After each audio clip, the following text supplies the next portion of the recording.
everyone and welcome to my channel Knowledge Fusion। Last video में हमने 18 pattern के बारे में पढ़ा था, समझा था कि वो पैटर्न जावा में कैसे सॉल्व हो सकता है। आज हम एक डिफरेंट क्वेश्चन करने वाले हैं। आज हम 19 पैटर्न के बारे में पढ़ने वाले हैं। है तो ये ट्रायंगुलर पैटर्न ही, पर इसमें कुछ डिफरेंसेस हैं। हम हर बार हर पैटर्न के अंदर आई या फिर जे को प्रिंट कराते थे। इस पैटर्न में ना आई प्रिंट होगा ना जे प्रिंट होगा।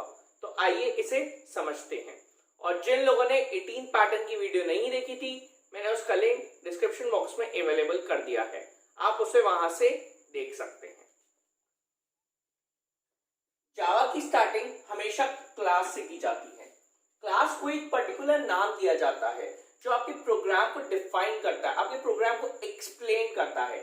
मैं पैटर्न का क्वेश्चन कर रहा हूं और मैं 19 क्वेश्चन कर रहा हूं, तो मैंने क्लास को नाम दिया है पैटर्न 19। उसके बाद मैंने लगा दिया कर्ली ब्रेस। कर्ली ब्रेस लगाने के बाद मेन फंक्शन आता है। मेन फंक्शन क्या करता है? आपके पूरे प्रोग्राम की प्रोसेसिंग में आपकी हेल्प करता है।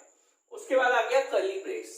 यहां तक आपका step 1 that is syntax part complete हो चुका है। अब बारी आती है स्टेप 2 की।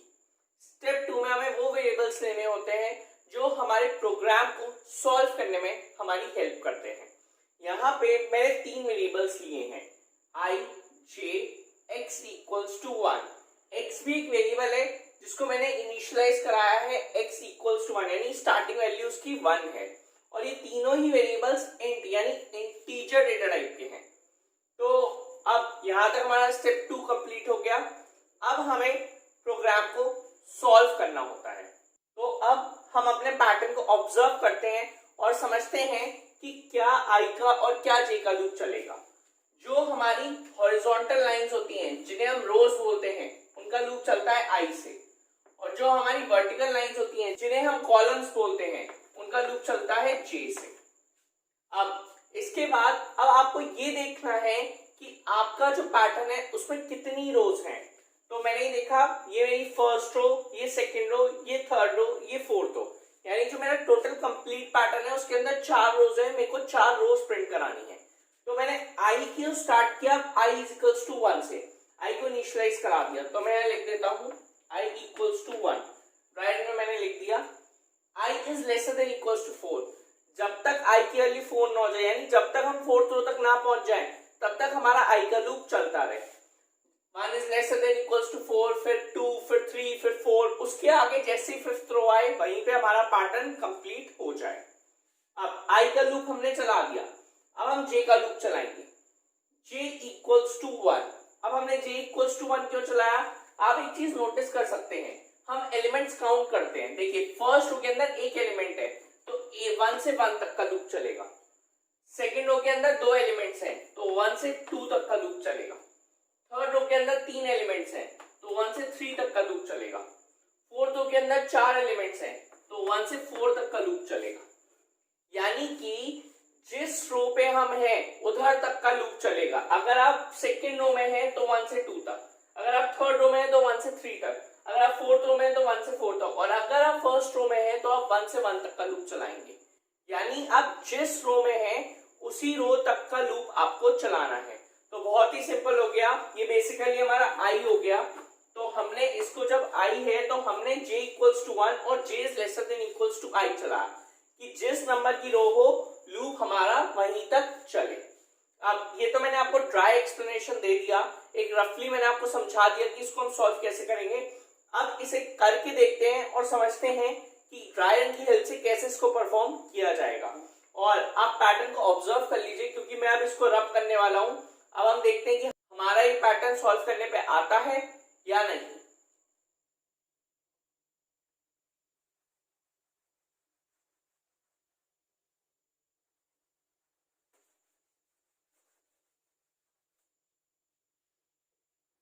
I is equals to 1, 1 is lesser than equals to 4। क्या अब हम फर्स्ट रो को चेक करें, क्या फर्स्ट रो वैलिड है, क्या फर्स्ट रो प्रिंट होनी चाहिए, क्या 1 छोटा है 4 से? हाँ, हमारी कंडीशन ट्रू है। तो हमने इधर लिख दिया i is equals to 1 और हम लूप के अंदर आ गए। j equals to 1, j की वैल्यू क्या है 1, तो मैंने यहाँ इनिशियलाइज करा दिया j equals to 1। 1 is lesser than equals to I, I की वैल्यू क्या है 1 है। तो अब आप देख सकते हैं कि जिस नंबर की रो है लूप भी आपका वहीं तक चलेगा। 1 is lesser than equals to 1, क्या 1 1 से छोटा है? नहीं। क्या 1 1 की इक्वल है? हाँ, कंडीशन आपकी ट्रू है। कंडीशन ट्रू है तो आप अंदर आ जाएंगे। अब उस टाइम पे हमने पैटर्न को ऑब्जर्व किया था, हमने देखा था कि 1 2 3 4 प्रिंट हो रहे थे, यानी हर एक नंबर पहले वाले से इंक्रीज होकर प्रिंट हो रहा था। तो कैसे होगा?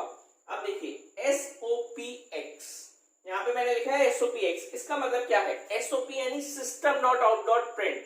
आप शॉर्ट फॉर्म SOP यूज नहीं कर सकते।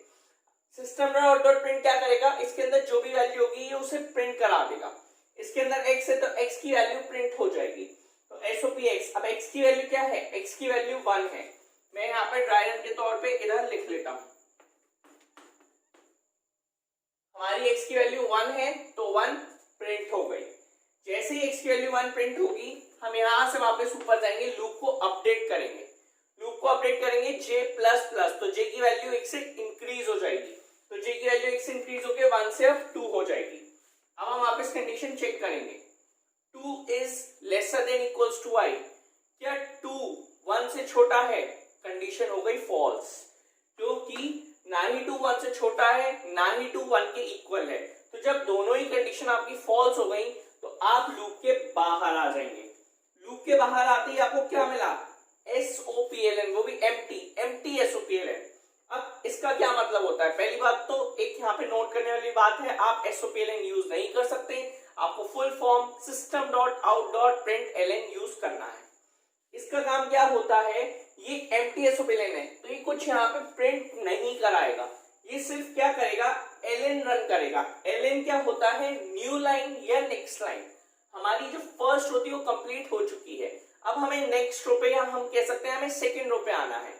तो LN यानी SOPLN की हेल्प से हमारा जो कर्सर है वो यहां से चेंज होके अब नेक्स्ट रो पे या नेक्स्ट लाइन पे आ जाएगा। इसको रन करने के बाद वापस हम ऊपर जाएंगे, i प्लस प्लस, आई की वैल्यू 1 से इंक्रीज होगी। अब हम आई की यानी अपने रो के लूप को अपडेट करेंगे, तो आई की वैल्यू 1 से इंक्रीज होगी, क्या हो जाएगी? 2 हो जाएगी। अब हम वापस कंडीशन चेक करेंगे, क्या 2 is lesser than equals to 4। अब हम चेक करा रहे हैं क्या जो हमारी सेकंड रो है वो वैलिड है, क्या वो प्रिंट होनी चाहिए। तो क्या 2 4 से छोटा है? कंडीशन बिल्कुल ट्रू है। अब अंदर आ जाएंगे, j इक्वल्स टू 1। अब इस बार j फिर से क्या 1 से इनिशियलाइज हो गया, अब दोबारा से j का लूप 1 से चलेगा। अब आप एक चीज नोट कर सकते हैं, अब हम सेकंड रो प्रिंट कर रहे हैं तो हमारा जो j का लूप है वो देख सकते हैं 1 से 2 तक चल रहा है, तो 1 से 2 तक चलेगा। तो अब इसकी वर्किंग देखते हैं, j equals to 1, 1 is lesser than equals to i, और इस बार i की वैल्यू है 2, तो क्या 1 is lesser than equals to 2, क्या 1 2 से छोटा है? कंडीशन बिल्कुल ट्रू है। अब अंदर आ गए, अब अंदर आके आपने लिखा SOPX, इसका मतलब क्या है कि x प्रिंट हो जाए। अगर मैं अब यहाँ पे x को प्रिंट करता हूं तो अगेन मेरा 1 प्रिंट होगा, जो कि मुझे नहीं चाहिए। मुझे यहाँ पे क्या चाहिए? मुझे यहाँ पे 2 चाहिए। तो अब 2 कैसे आएगा उसको समझते हैं। यहाँ पे एक चीज और हमें करनी होगी, मैं इधर इसको दोबारा लिख रहा हूं। अब हम सिर्फ SOPX नहीं लिखेंगे, हमें यहाँ लिखना होगा SOPX, उसके बाद हम लिखेंगे x प्लस प्लस, यानी कि जब भी x की वैल्यू प्रिंट होगी तो उसके बाद वो उसे एक बार इंक्रीज भी करेगा। जैसे लास्ट टाइम हमारी x की वैल्यू 1 प्रिंट हुई, यहाँ पे 1 प्रिंट हुई थी, उसके बाद हम नेक्स्ट स्टेप पे आएंगे तो x प्लस प्लस, x की जो भी वैल्यू है वो 1 से इंक्रीज हो जाए। तो x की वैल्यू 1 से इंक्रीज होगी, क्या हो गई? 2 हो गई। अब हम इतनी वर्किंग करके आए हैं, अभी हमने चेक किया j equals to 1, 1 is lesser than equals to i, यानी 1 is lesser than equals to 2, condition हमारी ट्रू है। अंदर आ गए SOPX, अब क्या प्रिंट हुआ? x प्रिंट हुआ। अब x की वैल्यू इस बार क्या है? 2 है, तो ये 2 प्रिंट हो गया। अब इसके बाद हम नेक्स्ट स्टेप पे आएंगे x प्लस प्लस, इससे क्या होगा? x की जो भी वैल्यू है वो 1 से फिर से इंक्रीज करेगी, तो x की वैल्यू 2 से इंक्रीज होगी, क्या हो जाएगी? 3 हो जाएगी। जैसे x की वैल्यू 3 होगी आप वापस ऊपर जाएंगे। मैंने ये कोड इसलिए मेंशन नहीं किया था क्योंकि मैं आपको ये समझाना चाहता था कि इसको हमें ऐसे क्यों लिखना है, तो इस कोड को ध्यान से समझिएगा। ठीक है, तो अब हम वापस ऊपर गए जे प्लस प्लस, जे की वैल्यू 1 से इंक्रीज होगी, लूप वापस से अपडेट होगा, तो जे की वैल्यू 1 से इंक्रीज होकर 2 हो जाएगी।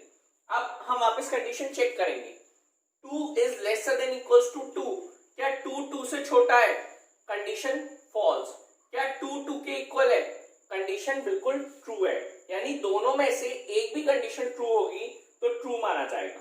अंदर आ गए SOPX, अगेन हमें क्या प्रिंट करना है, x प्रिंट करना है, x की वैल्यू क्या है 3 है, तो ये हमारा 3 प्रिंट हो गया। अब 3 प्रिंट होने के बाद हम आएंगे और हम देखेंगे x प्लस प्लस फिर से हमें रन करना है, तो x की जो वैल्यू है वो फिर से 1 से इंक्रीज करेगी, तो x की वैल्यू 3 है तो इंक्रीज होगी, क्या हो जाएगी, x की वैल्यू 4 हो जाएगी। अब हम वापस लूप को अपडेट करेंगे ऊपर जाके j प्लस प्लस, तो j की वैल्यू इस बार 1 से इंक्रीज होके क्या हो जाएगी, 2 से इंक्रीज होके 3 हो जाएगी। अब हम वापस कंडीशन चेक करेंगे, क्या 3 is lesser than equals to 2, क्या 3 2 से छोटा है, नहीं, क्या 3 2 के इक्वल है, नहीं, कंडीशन हो गई कंप्लीटली फॉल्स और आप आ गए लूप के बाहर। लूप के बाहर आते ही आपको क्या मिला, एम्प्टी SOPLN, जो क्या करेगा, आपकी लाइन चेंज करने में हेल्प करेगा। तो अब हमारी ये वाली रो कंप्लीट हो गई है। अब हमारा कर्सर यहाँ पे है जो कि SOPLN की हेल्प से नेक्स्ट रो में यानी नेक्स्ट लाइन में आ जाएगा। अब इसके बाद हम वापस ऊपर जाएंगे और अपने रो के लूप को फिर से अपडेट करेंगे i प्लस प्लस, तो i की वैल्यू 2 से इंक्रीज होगी, क्या हो जाएगी, 3 हो जाएगी, 1 से इंक्रीज हो जाएगी। अब हम कंडीशन चेक करेंगे, 3 is lesser than equals to 4, क्या थर्ड रो वैलिड है, क्या थर्ड रो प्रिंट होनी चाहिए, हाँ, कंडीशन ट्रू है, 3 4 से छोटा है। आप अंदर आ जाएंगे, j इक्वल्स टू 1, j की वैल्यू फिर से क्या हो जाएगी, 1 हो जाएगी।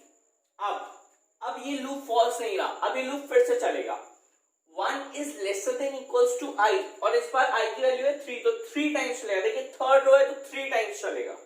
1 is lesser than equals to i, 1 is lesser than 3, condition बिल्कुल ट्रू है। अंदर आ गए SOPX, इस बार x की वैल्यू क्या है, 4 है, तो इस बार इधर 4 प्रिंट होगा। इसके बाद आप नेक्स्ट स्टेप में आएंगे x प्लस प्लस, x की वैल्यू 1 से इंक्रीज होगी तो 4 से इंक्रीज होगी क्या हो जाएगी, x की वैल्यू 5 हो जाएगी। अब वापस ऊपर जाके लूप को अपडेट करेंगे j प्लस प्लस, तो j की वैल्यू क्या होगी, j की वैल्यू 1 से इंक्रीज हो जाएगी, तो j की वैल्यू इस बार क्या हो जाएगी, 1 से 2 हो जाएगी। अब वापस कंडीशन चेक करेंगे, क्या 2 is lesser than equals to 3, क्या 2 3 से छोटा है, कंडीशन बिल्कुल ट्रू है। अब वापस अंदर आए SOPX, अगेन x की वैल्यू क्या है 5, तो इस बार 5 प्रिंट हो जाएगा। अब फिर से हम x को रन करेंगे और x प्लस प्लस से क्या होगा, x की वैल्यू फिर से 1 से इंक्रीज हो जाएगी, तो x की वैल्यू क्या हो जाएगी, 6 हो जाएगी।